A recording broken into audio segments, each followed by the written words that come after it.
जी नमस्कार। हाँ, नमस्कार सर, नमस्कार। हम बातचीत कर रहे हैं कवि लेखक आलोचक डॉक्टर अनिल पुष्कर जी के साथ कोलकाता से। तो ठीक है कि आईआईटी बाबा भी अपने आप को सेल्फ कंट्राडिक्ट कर रहे हैं। और इसके हुँ, पहले जैसा कि हम लोग देख चुके हैं कि ओशो रजनीश पर भी बातचीत करते हुए कहीं ना कहीं देखे कि उनके पूरे का पूरा जो जीवन एक विचार जो विमर्श रहा वो भी कहीं ना कहीं डायलेक्टिक प्रोसेस से ही गुजरा, सेल्फ डायलेक्टिक प्रोसेस से ही गुजरा। तो ये हुँ, जो इस प्रक्रिया के तहत जो दिक्कत होती है जिसको समझने की जरूरत भारतीय संदर्भ में। जैसे हुँ, मान लीजिए कि जैसे आप आईआईटी बाबा ही कह रहे हैं कि जो थॉट प्रोसेस है वो वेस्टर्न का हमसे द बेस्ट है। क्यों हुँ, बेस्ट है कि they believe in action, they um, they want to do something and they did that. हम हुँ, लोग क्या करते हैं कि कहीं ना कहीं इमोशंस है, सेंटिमेंट्स है, फीलिंग्स है, इसमें जो है हार्ट की दुनिया में बहुत ज्यादा रहते हैं। क्या डायलेक्टिक जो प्रोसेस चाहे ओशो रजनीश का रहा हो, चाहे आईआईटी बाबा का हो, इसलिए ये को ऑथेंटिसिटी कोई ऑथेंटिक काम करके दिखाना दुनिया को। मान लीजिए हम इसको थोड़ा सा उदाहरण के लिए जोड़ें, कोई ऐसा काम करें कि जिसमें लाखों करोड़ों लोगों को डायरेक्ट कुछ बेनिफिट हो, माने दिखे आप जो काम कर रहे हैं, कोई साइंटिफिक अप्रोच हो, कोई क्रिएशन हो, कोई ऐसी निर्मिति हो। ठीक है कि कुछ टीआरपी वगैरह बढ़ा रहे हैं बाबा के साथ मिलजुल करके, वो अलग मामला है, वो धंधा पानी का चल रहा है। लेकिन क्या इसको हम उस रूप में योग के रूप में या फिर जिस रूप में समाधि के रूप में, कहीं ना कहीं यह सेल्फ कंट्राडिक्टिंग आपको लग रहा है कि एक सही पथ है जो चीजों पर जा रहे हैं लोग? जी, मैं आपकी बात से पूरी तरह से सहमत हूँ चूँकि एक पक्ष आपका है और दूसरा पक्ष ये है कि जो आईआईटी बाबा हैं, जिन्हें हम अभय कहते हैं, तो ज़ाहिर है उनके नाम में भी एक बड़ी अर्थ की प्रक्रिया आपको मिल जाएगी। अभय यानी जिसको किसी भी चीज़ का भय ना हो, जिसने सारे माने डरों पर, सारे अंधविश्वासों पर या सारी जो भयभीत करने वाली शक्तियों पर जो है विजय हासिल कर ली हो, वो अभय है। तो इसी वजह से मेरा ख्याल है कि देखिए नाम का एक बड़ा फ़र्क उसके जीवन पर पड़ता है हर आदमी के। तो मैं अगर इसको भी न मानूँ, तो दूसरी तरफ हम चलते हैं कि हर चीज़ के 2 पहलू होते हैं। हमारे दिमागों में और वेस्टर्न कंट्री का भी ये कहना है कि अगर हमारे भीतर किसी भी तरह की रूट्स एक्स्ट्रा डेवलप होती हैं, एक्स्ट्रा सेल्स डेवलप होती हैं, तो वो बीमारी के तौर पर जानी जाती है। और दूसरी तरफ वही सेल हमारे अंदर अगर बीमारी पैदा कर रही है तो हमारे अंदर एक नए तरह का विचार या चेतना भी पैदा कर रही होती है। यानी विकारों से, विकृतियों से जहाँ एक तरफ हमें एक बड़ी दर्द की अनुभूति होती है और वहीं दूसरी तरफ हम उसके कारण एक नए सृजन का, नई विचार धर्ता का, नए पक्ष का निर्माण कर रहे होते हैं। ये बड़ा अद्भुत है। आप देखिए कि स्किज़ोफ्रेनिक जिन्हें कहा गया, उन्होंने बहुत अच्छी-अच्छी रचनाएँ की। आखिर डॉक्टर्स की नज़र से आप देखेंगे, तो वो स्किज़ोफ्रेनिक थे, उनकी याददाश्त गड़बड़ थी, उनके दिमागों में एक बड़ी बीमारी थी, मानसिक बीमारी थी, मनोरोग था और उसे शरीर के हिसाब से देखें तो शारीरिक बीमारी थी। खैर, यहाँ पर डॉक्टर अगर उसको ऑपरेट करके सही करना चाहें, तो ऐसी पद्धतियाँ फ़िलहाल अभी तो मान लीजिए मौजूद नहीं है। भविष्य में हम सिज़ोफ्रेनिया को भी और इस तरह के ये डिल्यूज़न को भी, डिमेंशिया को भी, सबको ख़त्म कर सकते हैं। लेकिन इसे ऑपरेशन कहेंगे और ये मेथड है क्या कहते हैं, मेडिकल मेथड है। ये हमारा चिकित्सकीय मेथड है। दूसरा मेथड हमारा क्या होता है, जिसे हम ध्यान कहते हैं। अगर हमारे भीतर इस तरह के वैचारिक जो प्रतिरोध की शक्तियाँ पैदा हो रही हैं, उसमें हम खुद अराजक हो चुके होते हैं। मैंने पहले भी अराजकता की बात आपको एक बार कही, पिछले सेशन में। तो जब हम अराजक हो जाते हैं, तो ऐसे में हमारा ध्यान सबसे महत्वपूर्ण हो जाता है कि हम किसी एक चीज़ पर केंद्रित होना चाहते हैं और ओशो भी इसी बात को कहते हैं कि अगर आपको मौत की जो नज़र है, वहाँ तक गहराई तक जाना हो, तो आप ज़िंदा रहते हुए, जीवित रहते हुए कैसे जा सकते हैं? वो कहते हैं कि एक ही कारण है उसका, ध्यान। और उस ध्यान में इतने गहरे उतर जाओ कि तुम अपने शरीर को छोड़ करके उस अनंत दुनिया तक विचार को भी छोड़ दो, अपने भीतर हो रही सारी हलचलों को त्याग दो। वो ये तक कह रहे हैं कि चेतना को भी आप छोड़ दो, आपके भीतर क्या चल रहा है इसे भी महसूस मत करो। आपकी सांस चल रही है कि बंद हो गई आप ये भी मत देखो। यह जो एहसास है, एक्चुअली आप जिस सवाल को कह रहे हैं मुझसे कि वो भटक रहा है, वो दूसरी दुनिया में जा रहा है, लोगों के बीच में नहीं मौजूद नहीं, है। मैं उनके संदर्भ में नहीं कर रहा हूँ। इस तरह की परंपरा में कहें, इस तरह की भारत में हजारों लाखों लोग ऐसे मिलेंगे जो बात ऐसी ऐसी कर रहे हैं, अच्छी अच्छी कर रहे हैं। उसकी ऑथेंसिटी या उसके प्रैक्टिकल अगर हम रिव्यू लोग इस करेंगे। मामले में, हम सभी लोग इस मामले में, शायद मेरा कहना यही है कि थोड़ी जल्दबाजी कर रहे हैं। हमें उसको और थोड़ा गहराई से समझना होगा। वो अभी कुछ प्रयोग कर रहा है, जीवन के नए प्रयोग हैं ये पहली बार हो रहे हैं। आप अगर देखेंगे कि एक खास टर्म है, एक खास ध्यान का जो पूरा एक सिद्धियों का पूरा आचरण है, अनुशासन है। आप देखें वो आश्रम में गया, वहां से वो निकला और उन आश्रम वालों ने भी उसे त्याज्य कहा कि ये तो मतलब अपने गुरु की बात नहीं मानता है, ये तो नशेड़ी आदमी है और इसने किसी भी तरह के अनुशासन को नहीं माना जो एक शिष्य होने के लिए मानना चाहिए। तो उन सारे अपवादों से बाहर रह करके वह अपने आप को स्वयं कहता है कि आई एम नथिंग, मैं कुछ नहीं हूँ और मुझे गुरु की कोई मतलब, मैं ना तो गुरु हूँ ना शिष्य हूँ, तो मुझे गुरु की जरूरत भी नहीं है। मैं अपने भीतर केवल खोज रहा हूँ, खुद को खोज रहा हूँ, तो मुझे खोजने तो दो। और देखिए दूसरी तरफ ये लोग किसको खोज रहे हैं? सत्य को। वो लड़का भी इसी बात को कह रहा है कि मैं सत्य को खोज रहा हूँ।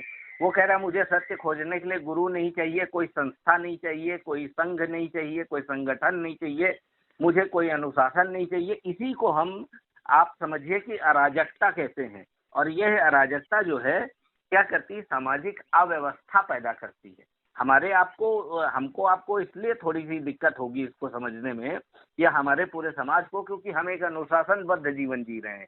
जो हमारे यहाँ के मठों में बैठे हुए हैं, जो हमारे तपस्वी लोग हैं, जो साधु लोग हैं, जो मुनि लोग हैं, जो और अन्य जो इस तरह के लोग हैं, उन्होंने अपने अपने नियम कायदे कानून बना रखे हैं। और उन कायदों से बाहर जो कोई भी जा रहा है उसे वो सीधे सीधे अनुशासनहीनता मानते हैं और अपनी संस्था से बाहर का रास्ता दिखा देते हैं।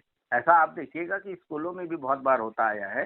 इसके लिए मैं आपको बताऊं कि आपको दो किताबें हम सबको पढ़नी चाहिए। एक है माकारेंको की किताब और एक है लुनाचास्की की। एक किताब माता पिता के लिए है और दूसरी किताब है द एम्स ऑफ एजुकेशन। यानी जो माँ बाप को समझना चाहिए बच्चे को लेकर के, वो किताब बताती है कि बच्चे के भीतर पैदा होते ही माँ बाप ठीक अपनी छवि देखना चाहते हैं और ये देखना चाहते हैं कि माँ बाप का गोल क्या है, लक्ष्य क्या है, और उस लक्ष्य को अपने पुत्र या पुत्री या संतान के जरिए कैसे पाया जा सकता है। और जब वो लक्ष्य की तरफ उसको ले जा रहे होते हैं तो उन्हें बड़ी सुख की अनुभूति होती है। लेकिन यहाँ पर वो यह बात भूल जाते हैं, इस बात को कहते हैं माकारेंको की, लगातार इस बात को वो भूल जाते हैं कि बच्चे के मन में क्या चल रहा है, उसे कैसी अनुभूति हो रही है। एक जीवन जिया हुआ व्यक्ति, पूरा आधा जीवन जिया हुआ, जिसने एक बच्चा पैदा किया है, वो अपने बच्चे पर सारी चीजें थोप रहा है और बच्चा उससे विद्रोह कर रहा है। बच्चा अराजक है। और सृजन हमेशा, एक बात याद रखिएगा कि जब भी सृजन होता है, यह मूल रूप से सृजन की मूल प्रवृत्ति है कि वह अराजकता को, एनार्की को, एनार्किज्म को जन्म देती है। और यहीं से हमारे समाज में बड़ी गड़बड़ियां पैदा होने लगती हैं। हमें लगने लगता है कि अरे ये तो हमारे समाज के नियम कानून को, परिवार के भीतर के मुखिया को, गार्डियन को, सुप्रीम जो गार्डियन है उसको नहीं मान रहा है, तो फिर अन्य चीजों को वो, उसको मैं कैसे बता पाऊंगा कि वो माने। यही हाल इस सिद्धि, साधना, ध्यान, सत्य की खोज में जो हमारे अभय सिंह हैं, उनके साथ भी हो रहा है। मैं ये नहीं कहता कि वो सत्य को प्राप्त कर लेगा, मैं ये भी नहीं कहता कि वो ध्यान की सबसे अंतिम अवस्था को प्राप्त हो जाएगा। मैं इस बात को भी बिल्कुल डिनाई कर रहा हूँ कि वह जिस धारणा की बात कर रहा है वह धारणा पूरी तरह से समाज को बदलने की है और समाज को सही रास्ते पे ले जाने की है, लेकिन वह जो प्रयोग कर रहा है अपने जीवन में कर रहा है। उसने कोई चाकू नहीं उठा रखा है कि किसी का जाकर कत्ल कर देगा। अच्छा, दूसरी चीज क्या है, हमें शासन की अनुपस्थिति जहां जहां दिखाई, आप ध्यान देंगे, चाहे परिवार हो, चाहे समाज हो, चाहे पाठशाला हो, चाहे संस्था हो, चाहे गुरु का आश्रम रहा हो, जहां भी आपको अनुपस्थिति दिखाई देगी, उनके शासन की अनुपस्थिति, वहां वहां तंत्र टूटता हुआ, खतरा महसूस होता हुआ नजर आता है। और इस लड़के का विद्रोह कुछ वैसा ही है कि वह समाज के भीतर जब दिखता है तो अराजकता दिखता है, जब वह किसी संस्था के भीतर गया तब भी अराजक दिख रहा था, जब उसने परिवार के खिलाफ बात की, माँ बाप के विरुद्ध बात की, तब भी वह अराजक दिख रहा है। मैं ये बिल्कुल कतई नहीं कह रहा हूँ, स्पष्ट रूप से ये समझा जाना चाहिए कि अराजकता कहीं भी उसके लिए या हमारे लिए अभी बहुत पॉजिटिव या आदर्श, अराजकता बुनियादी तौर से एक आदर्श स्थिति है, यह माना जाता है। अनार्किज्म इज वेरी माने वेरी क्या कहते हैं उसको, अपर स्टेज ऑफ माइंड और अपर स्टेज ऑफ सोसाइटी। तो वो सबसे अंतिम अवस्था है यार, आदर्श, जिसको हम लोग जीना नहीं चाहते और जिसको हम लोग नहीं जी सकते हैं। यही आदर्श की स्थिति को आप देखिए कि पहले सुकरात ने शुरू किया था आदर्श की स्थिति पैदा करते हुए, सोक्रेटिस जिनको हम लोग कई बार कहते हैं, और उन्होंने दुनिया भर में जा जाके सवाल पूछे थे और सवालों के जवाब जनता से जानना चाहते थे। और उसके बाद जो है सुकरात के बाद उनके शिष्य आए और उसके पहले उनके शिष्य प्लेटो आए और प्लेटो के शिष्य अरस्तु, और इसी तरह विवेचन की ये पूरी प्रक्रिया आगे बढ़ती गई। यही अराजकता हमारे भीतर क्या करती है, ओशो भी इस बात को कहते हैं। और देखिए कि आप कितना साम्यता है, दोनों का पथ अलग है, दोनों के पंथ अलग हैं, दोनों की विचारधाराएं अलग हैं। कई बार हम उसे संघ के रूप में अभी देख पा रहे हैं, ये भी देखिएगा इस पूरे मुद्दे में जो यह अभय है, हम उसे योगी, मोदी और अन्य के साथ भी जोड़कर कई बार देखना चाहते हैं और कई बार इसके विरुद्ध भी हम उसे देख रहे हैं लगातार। तो जो बात मैं कह रहा हूं कि ओशो और इसके बीच में कुछ कॉमन फैक्टर्स हैं। ओशो कहते हैं कि हमें अपने दिमागों को स्वतंत्र छोड़ देना चाहिए जब ध्यान की अवस्था में जाएं, और वो स्वतंत्रता कह रहे हैं कि no fight with mind, no control with mind, no exercise with mind and no communication with mind. अब यह जो समस्या है, ये हमारी समस्या है कि हम अपने दिमाग के भीतर कैसे चीजों को चलाना चाहते हैं। जैसे आप हमसे सवाल कर रहे हैं, अभय अपनी जगह पर जी रहा है, हम अभय को लेकर के बात कर रहे हैं, समाज अभय को लेकर के एक दूसरे जो तथ्य और जो दूसरे सत्य हैं उनकी बात कर रहा है। तो ऐसे में कैसे समझा जाए अभय को? तो ओशो को भी समझने के लिए बहुत समय लगा था और सत्य को समझने के लिए हमेशा समय लगता है। न ओशो सही है, ओशो, सत्य के भी कई पहलू हैं। There are so many dimensions of truth. सत्य जिस निगाह से मैं देख रहा हूं उस निगाह से सत्य को आप नहीं देख रहे होंगे। आपकी आंखों का देखा हुआ सत्य बिल्कुल दूसरा है, मेरी आंखों से देखा हुआ सत्य दूसरा है।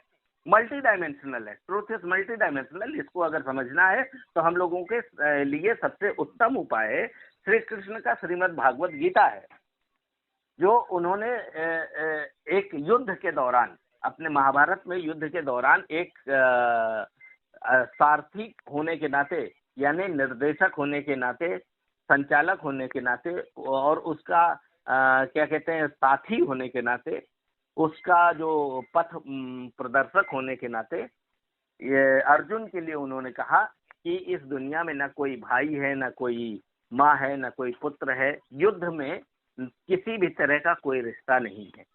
हमारा युद्ध धर्म और सत्य का है। वहां पर देखिए अहिंसा की बात नहीं की थी, गांधी ने अहिंसा की बात की थी। श्री कृष्ण जबकि भाषा के बड़े विद्वान माने जाते हैं, भाषा के मामले में वो नीति की शिक्षा जब दे रहे होते हैं, आप देखिएगा वहां युद्ध की बात नहीं आती है, और जब युद्ध की बात कर रहे हैं तब नीति की बात नहीं करेंगे, तब वो धर्म सत्य की बात करेंगे। तो तीन चीजें हमें समझनी होंगी कि धर्म, सत्य, न्याय और नीति, इनमें से किसको चुनना चाहिए।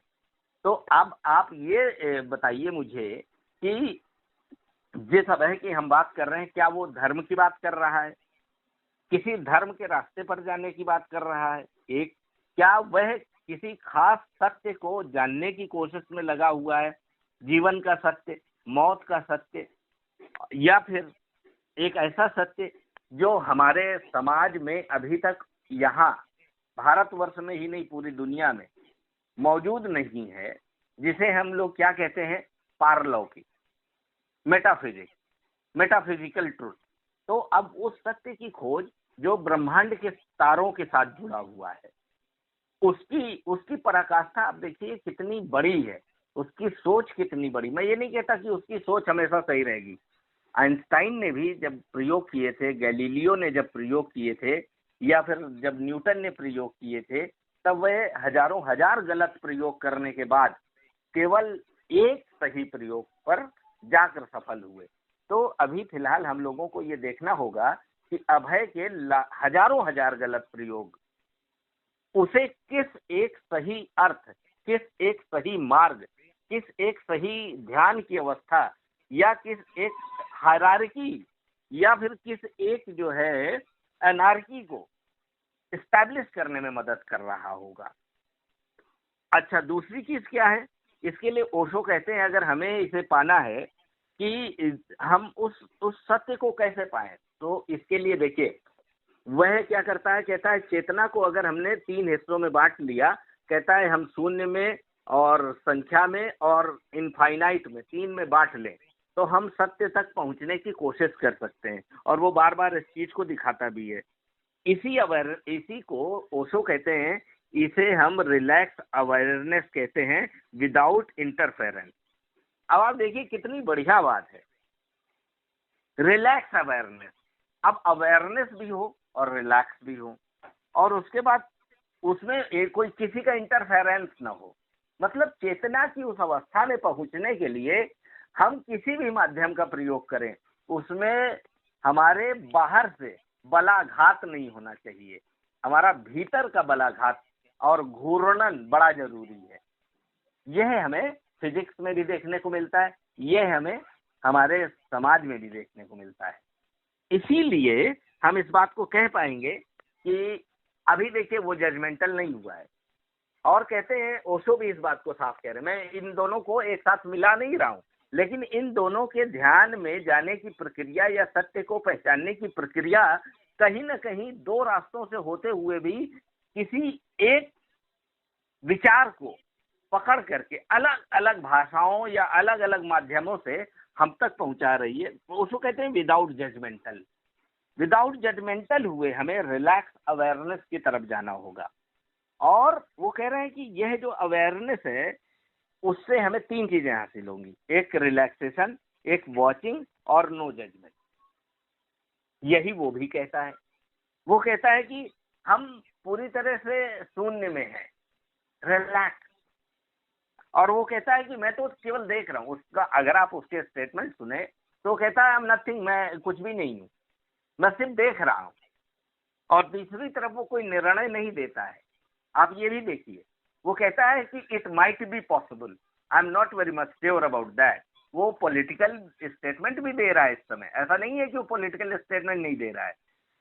वो कई मामलों में एक तरफ भौगोलिक शास्त्र, एक तरफ नृत्य शास्त्र, एक तरफ राजनीति शास्त्र, एक तरफ जो है वह नक्षत्र शास्त्र, इन सबको या ब्रह्मांड की गतियों का जो शास्त्र है उनको सबको एक साथ मिलाकर देखने की कोशिश में लगा हुआ है। और ये हमारे लिए एक बड़ी बात है कि जब जीवन में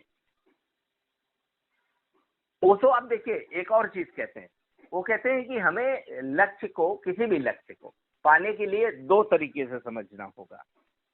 एक लक्ष्य पाना क्या होता है? धन और लोलुपता और लाभ और पद।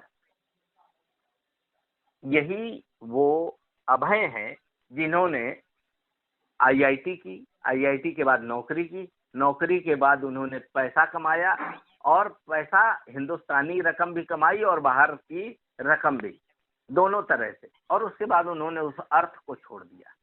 आप देखिए उनके पास उन्हें अच्छा पद भी मिला, अच्छी डिग्री भी मिली, अच्छा धन भी मिला, और उस लक्ष्य को पाना था अगर उनको, तो वो तो उसी रास्ते पर जा रहे थे, उन्हें कौन सी दिक्कत थी। लेकिन उनका लक्ष्य क्या था? जैसे ओशो कहते हैं, हमारे पास एक अच्छी चीज है जो मनुष्य के अंदर पाई जाती है कि I want to search origin.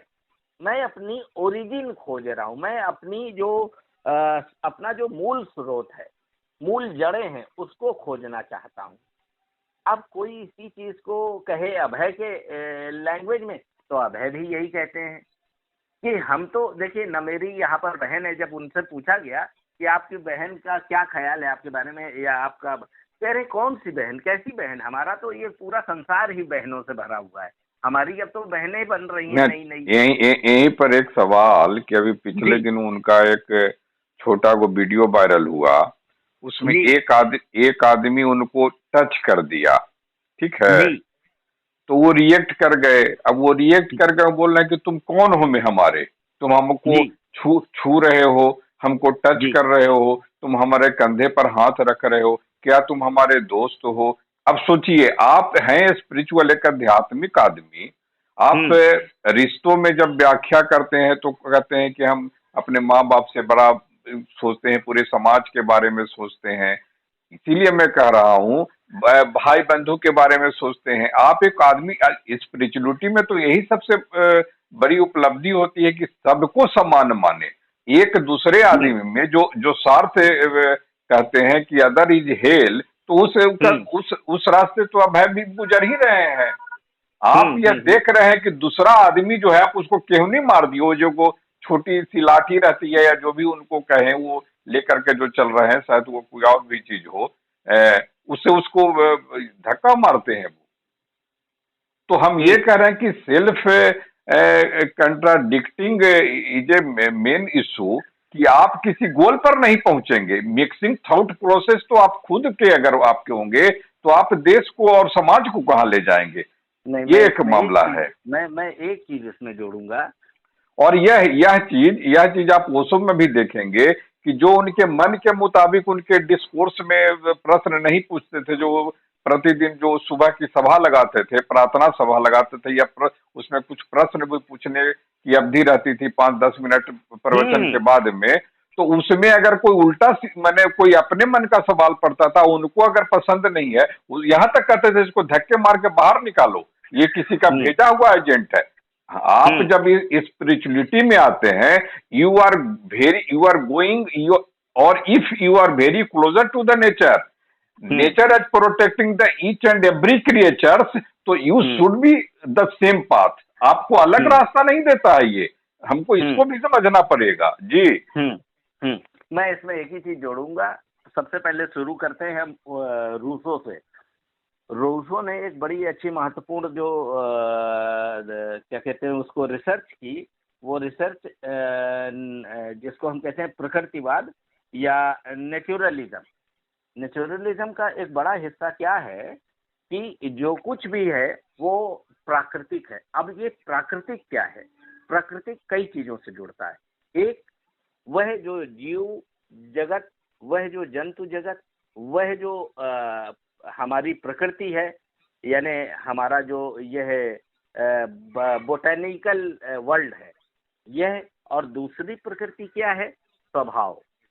अब यह जो स्वभाव है यह इन सब में पाया जा रहा है, जीव जगत, जंतु जगत, प्रकृति में और मनुष्य में, यानी चेतना में भी। और जिसके पास चेतना नहीं, इंद्रियां हैं केवल, और जिसके पास इंद्रियां नहीं, केवल जड़ें हैं, इन सब में, यानी जड़, चेतन और इंद्रिय बोध, इन तीनों का आप समागम देखिए। जहां जहां भी है वहां नेगेटिव ऊर्जा, आप जिस टच की बात कर रहे हैं ना, मैं वहां तक आ रहा हूं। इसीलिए नेगेटिव ऊर्जा जो बहती है संस्कार है। जब भी आप देखिए भूकंप कहीं आना होता है तो ऐसा नहीं है कि भूकंप आने के समय में सारे पशु पक्षी उस नेगेटिव ऊर्जा के साथ जुड़ जाते हैं, वो भाग खड़े होते हैं वहां से। आप देखिए कि उनको पहले से पता लग जाता है कि यहाँ नकारात्मक ऊर्जा फैलने वाली है, यहाँ विखंडन होने वाला है, यहाँ कुछ भयानक हो रहा है। धरती के भीतर वो कंपन महसूस होने लगता है। और आप एक चीज और देखिए, वो क्यों कंपन हो रहा है। आप अगर इस लड़के को देखें, अभय को, तो वो नंगे पांव चलता है। कभी आपने उसको फुट वियर पहनते नहीं देखा होगा। तो लगातार उसकी एनर्जी धरती के साथ ट्रांसमिट हो रही है। ऐसे में कोई आदमी जिसके अंदर थोड़ा सा ज्यादा नेगेटिव अप्रोच या एनर्जी है, उसका टच अगर होता है तो अर्थिंग, आप समझते हैं इस बात को कि हमें अर्थ का सहारा लेना, पर अर्थिंग हमें झटका दे देती है। हमें अपने घरों में भी इलेक्ट्रिसिटी वायर जब बिछाने होते हैं तो एक वायर को धरती के भीतर डालना होता है, नमक और तमाम चीजों को दे करके अर्थ पाने के लिए, यानी पॉजिटिव, नेगेटिव और न्यूट्रल। तो यह जो न्यूट्रल है, इस न्यूट्रल को लेने के लिए हमें धरती के भीतर अपनी जो धरती के भीतर पारमाणविक शक्तियां बसर करती हैं, जिन्हें हम जैविक शक्तियां भी बोल सकते हैं या जिन्हें हम पदार्थ की शक्तियां, उनके भीतर रासायनिक शक्तियां बोल सकते हैं, यह सारी शक्तियां मिल करके उसे न्यूट्रल एनर्जी प्रदान करती हैं। अब ऐसे में अगर वहां से नेगेटिव ऊर्जा आने लगे तो जाहिर है कि जितना इलेक्ट्रिसिटी का पूरा हमारे पास बड़ा बड़ा वोल्टेज लगा है वो ब्लास्ट कर जाएगा। ऐसे में वो धरती के साथ लगातार जुड़ा हुआ है लड़का, वो न्यूट्रल है, धरती में उसके नंगे पांव हैं, और कोई एक ऊर्जा ऐसी बाहर से उसे टच करती है जो भूकंप की तरह है, जो विस्फोटक है, वो उसको उस कनेक्शन से तोड़ देती है, धरती के कनेक्शन से। तो उसके अंदर एक करंट बहती है, वो करंट उसे नेगेटिव, हम आप देख रहे हैं कि वो नेगेटिव हो रहा है, लेकिन वो बता रहा है कि मेरी एनर्जी जो बह रही थी धरती के साथ, वह जो है अचानक से टूट रही है, उससे हमारा विच्छेद हो रहा है। नहीं, आप क्राउड में है तो क्राउड में कोई टच कर ही सकता है। आप किसी के द्वारा आप देखिएगा, उसको टच बहुत लोगों ने किया है। न, एक मिनट, आप किसी के द्वारा टच स्पर्श हो ही सकते हैं, इसमें कोई दिक्कत। आप रास्ते में चल रहे हैं तो आप क्राउड के हिसाब कहीं पर आप भीड़ के हिस्सा हो ही सकते हैं, वहां पर ठेलम ठेली हो ही सकता है। नहीं, बिल्कुल हो सकती है। वहां पर आपका अध्यात्म और संत तत्व क्या कहता है कि क्या? नहीं, ये प्रयोग की बात नहीं है, ये बात है बहुत साइंस की, कि विज्ञान इस बात को बहुत सीधे तौर पे कहता है, धरती से हम जब जुड़े होते हैं तो न्यूट्रल एनर्जी हम पूरी तरह से ले रहे होते हैं। उस न्यूट्रल एनर्जी के भीतर बाहर से अगर कोई फोर्स हमें टच करता है और जो नेगेटिव ऊर्जा हमें दे रहा होता है तो वो उसको करंट लगती है।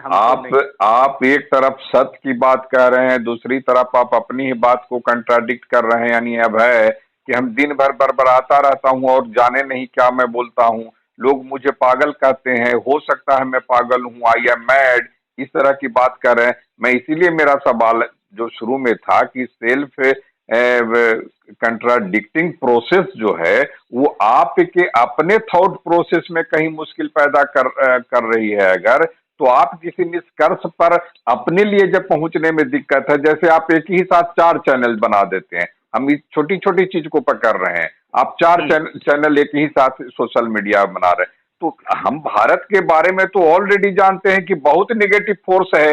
आप उसके साथ बातचीत करते हुए, गॉसिप करते हुए कहते हैं कि मेरा जो पॉजिटिव एनर्जी था वो निगेटिव एनर्जी के साथ बात करते करते डाउनफॉल कर गया।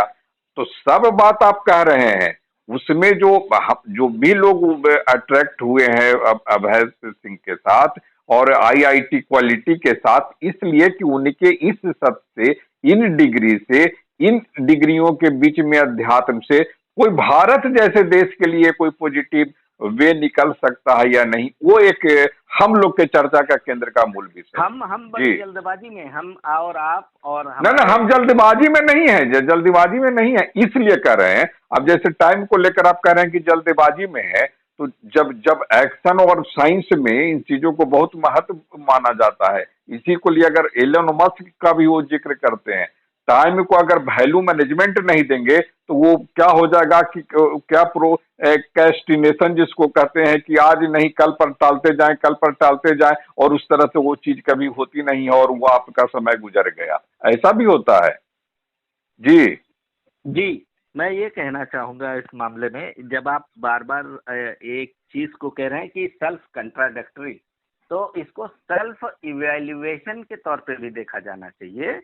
और वो इसलिए हाँ, तो देखना है। यहाँ पर मेरा एक यह सवाल यह भी उठता है कि अपने अपने ढंग से जितने भी लोग हैं, जैसे जितने भी क्रिएचर्स हैं, हम ह्यूमन बींग को थोड़ा इसमें अलग करते हैं कि अपने अपने ढंग से सब सत्य की ओर पाने के लिए अग्रसर हैं। सिर्फ अभय सिंह ग्रेवाल ही नहीं नहीं नहीं नहीं, आए। देखिए देखिए देखिए, यहीं पर मैं आपको ओशो और इस अभय सिंह के बीच की एक बड़ी अच्छी जो जो जो वो है साम्यता को बार बार कह रहा था। इसके पहले भी मैंने आपसे बात की कि लक्ष्य, हर एक का लक्ष्य सत्य नहीं है।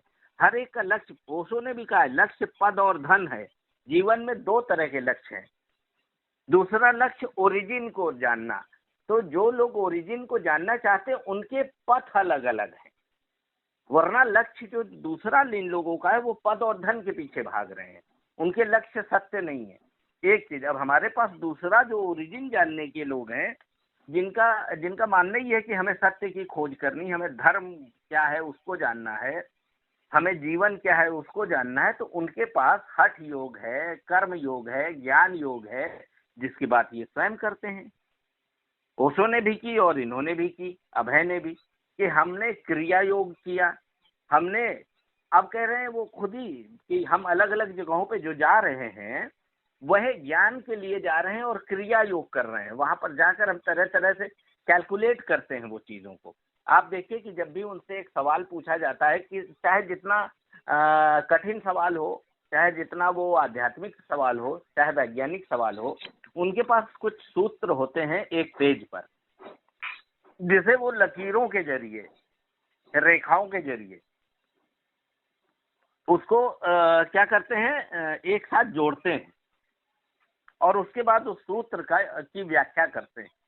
अगर केवल कैमरे से उन सूत्रों को दिखाया जाए तो वो कहते हैं कि ये ठीक वैसा ही होगा जैसे हमारे श्लोक थे, मूल मंत्र थे, और इसी तरह के हमारे जो संस्कृत में कुछ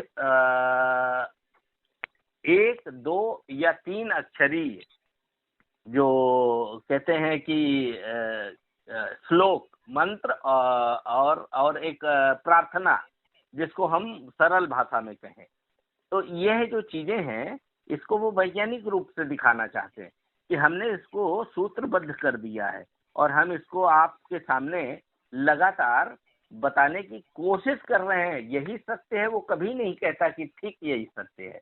वो कंट्राडिक्टरी हमारे लिए हो सकता है, लेकिन वो तो प्रयोग कर रहा है, वो अपने भीतर एनर्जी को इवैल्यूएट कर रहा है, एनर्जी का ट्रांसफॉर्मेशन नेचर के साथ कर रहा है, और नेचर से जो उसे मिल रहा है, वो बार बार कहता है ना कि मैं जो कुछ बोल रहा हूँ उसके पीछे मैं मौन में हूँ, मेरे पीछे एक मौन है और मौन के बाद मेरी वाणी है। अब आप एक चीज समझिए कि हम क्या कुदरत में रहते हुए पशु पक्षियों की वाणी को समझ सकते हैं? उसने ध्वनि पर भी बात की है, अगर आपको याद हो तो वह एग्जिस्टेंस और उसके बाद अस्मिताओं की बात भी करता है। तो कहता है उन वाणियों को सुनने के बाद पक्षी आपस में एक दूसरे को समझ लेते हैं, मनुष्य नहीं समझ सकता कि वो क्या बोल रहे हैं। यह जो प्रक्रिया है, उनके पास भी चेतना है, उनके पास भी वाणी है उस प्राकृतिक घटना को समझने के लिए, और प्राकृतिक रूप से उनको भूख प्यास एकजुटता और उनकी वार्तालाप के लिए पशु और पक्षियों में आपस में उनके पास भी चेतना है। लेकिन वो चेतना कहता है इंद्रियों से केवल संचालित होती है, यानी इंद्रियां उनके पास हैं, कुछ एक ज्यादा इंद्रिय काम की करती है हर एक जानवर में, जैसे कुत्ते में सूंघने की, किसी और जानवर में किसी और इंद्री, स्पर्श इंद्री, किसी और जानवर में देखने की, किसी और जानवर में कोई और एनर्जी। ये जो इंद्रियों की एनर्जी है वो मूल रूप से मनुष्य के भीतर कहता है सारी इंद्रियां कहाँ से, कुंडलिनी से जागृत कर सकते हैं। आप कुत्ता कह रहे हैं कि कुत्ता कुंडलिनी से जागृत नहीं कर सकता उस चेतना को, आप इस चीज को समझिएगा, क्योंकि उसके पास एक इंद्रिय मूल रूप से काम कर रही है जो ज्यादा पावरफुल है, जिसको हम सिक्स सेंस बोलते हैं कई बार। तो हमारे पास सारी इंद्रियों का मेल सिक्स सेंस होता है, और किसी जानवर के पास किसी एक इंद्रिय का मूल रूप से अधिकाधिक यानी प्रयोग करना उसकी चेतना का एक छोटा हिस्सा होता है। चेतना उसके पास भी है, और मनुष्य अपनी चेतना में सर्वोपरि इसीलिए है कि उसका नियंत्रण मन पर भी है, उसका नियंत्रण इंद्रियों पर भी है, उसका नियंत्रण बुद्धि पर भी है। यह जो पूरा जगत है ना, इसको हमें समझने की जरूरत। तो हम अपने अंदर तो कंट्राडिक्ट हो ही सकते हैं, और वो कंट्राडिक्ट होना चाहिए, क्योंकि हम खुद को समझने के लिए खुद के भीतर ही लगातार अपने अंदर प्रयोग करते हैं, खुद को गलत साबित करते हैं, फिर एक नए प्रयोग में खुद को सही साबित करने के लिए, सत्य की खोज के लिए नए रास्ते की तलाश करते हैं। वो कुंभ से भागकर दूसरी जगह गया, दूसरी जगह से वो लगातार अपनी जगह बदल रहे हैं। हाँ, लगातार अपनी जगह। आप याद करिए, उसने एक बड़ा महत्वपूर्ण मुद्दा उठाया। अब जो बातचीत कर रहे हैं, वो ये पॉडकास्ट जो होता है उसमें अब लोगों से पूछ रहे हैं मेरा पॉडकास्ट किसके साथ करना ज्यादा अच्छा रहेगा, किसके साथ नहीं रहेगा, मुझे किस तरह का सजना संवरना चाहिए, इसीलिए मैं कर रहा हूँ। हालांकि अब हम कुछ सवाल भी लेते, अपने जो कमेंट्स जो आ रहे हैं उसमें कुछ मित्र कह भी रहे हैं कि ये देखिएगा, आप भी अगर वो उन टिप्पणियों को देख रहे होंगे, वो कह रहे हैं कि आने वाले समय काल में यह भी बस यूं ही मैंने खोटा सिक्का साबित होंगे, इस तरह की उनकी टिप्पणी की गूंज निकल रही है। और इसके संकेत भी मैं इस बात को नहीं कह रहा हूं कि हम कौन होते हैं निर्णय, वो खुद ही कह रहा है। वो ओशो भी कह रहे हैं कि नो जजमेंट, आप जजमेंटल हो रहे हैं, हम भी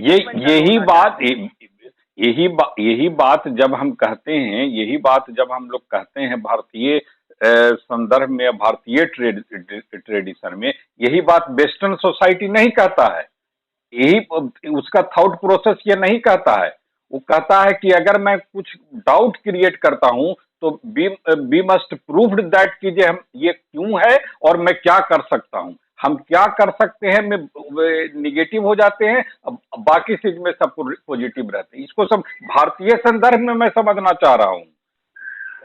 ये चीज को समझे, जैसे मार्क्स ने जब कहा था कि विचारधारा ना विचारधारा जो है वो सिर के बल है, अब मैंने उसको पैर के बल किया, तो इसका सार यही था कि हमने कुछ किया, प्रैक्टिकल में कुछ किया समाज के लिए। क्या हजारों लाखों लोग जितना संभावित हो सकते थे उससे हुए या नहीं? इस तरह के विचारधारा जो अब है कर रहे हैं, उससे यही लगता है कि कई थाउ। अब वो ठीक है कि एक चीज हम लोग आगे इस पर बात करेंगे, आपने रूसो का भी नाम लिया था, general bill to free will. वो कहते हैं मैं फ्री विल का आदमी हूँ, मेरा जो मन करेगा मैं करूंगा। मैंने की अराजकता को लेकर के जेनो ने, गॉडविन ने, फुरबाख ने, प्रूथो ने, बाकुनिन ने, सब ने अराजकता को, मैं ये अराजकता ये मेरा वर्ड नहीं है, ये भारत का वर्ड नहीं है, ये पश्चिमी जगत का है। और वो कह रहे हैं कि अराजकता साम्यवाद का एक निर्धारित स्वरूप तय कर रही है। यही सवाल हम लोग आगे भी बात करेंगे कि जो थॉट प्रोसेस का जो मसला जो IIT बाबा ने खुद उठाया, अभय ने, कि वो थॉट प्रोसेस आखिर अभय सिंह ग्रेवाल का क्यों नहीं बन रहा है। मेरा आपसे यही सवाल था, जो हम लोग अगले बातचीत में करेंगे इसको, कि ये थॉट प्रोसेस क्यों नहीं कर रहा है for the development of India, for the development of Bharat, अपने देश के लिए। जो आप हर चीजों को निगेटिव सेंस में ये कर रहे हैं, आप वेस्टर्न को इसलिए उसकी प्रशंसा भी कर रहे हैं कि वो थॉट प्रोसेस उसका है, इसलिए इतना कुछ कर ले जा रहा है, अपनी बात को दुनिया से मनवा ले रहा है। तो हम तो अभय सिंह ग्रेवाल में यही देखना चाहते थे कि एक IIT का आदमी। दिक्कत क्या हो रही है सर, हम लोगों के साथ दिक्कत ये है कि हम जिन नियमों में बंधे हैं उनको टूटते हुए नहीं देखना चाह पाते। नहीं, विद्रोही आप नहीं हो आप रहे हैं। तो सार्वजनिक तौर पर अपने फ्री बिल का सब इस्तेमाल कर ही रहे हैं। हाँ, वो करेंगे, वो क्योंकि वो विद्रोही है, वो अराजक है, वो शासन को मानता ही नहीं है, वो लेकिन अव्यवस्था। इस अराजकता से कोई अगर positive sign not for India निकलेगा तो फिर आखिर में उसका फिर हुआ क्या? फिर इस तरह के हजारों लोग तो होते ही रहे हैं एवरी टाइम। इसको समझने के लिए देखिए, हमारे पास लास्ट में एक थॉट जो थिंकर हैं बाकुनिन, उनकी पूरी विचारधारा को अगर आप कहेंगे तो हम अगले एपिसोड में कवर करेंगे कि आखिर ऐसी कौन सी स्टेजेस हैं जिनके कारण अराजकता को कई प्रारूपों में देखा गया था। और एक प्रारूप में अराजकता को हमारे हिंदी साहित्य में निराला ने भी किया। तो हम लोग आगे भी उस पर बातचीत करेंगे। फिलहाल जो आपने समय निकाला उसके लिए आपका आभार। जी जी, नमस्कार। जी बहुत बहुत धन्यवाद सर आपका, बहुत।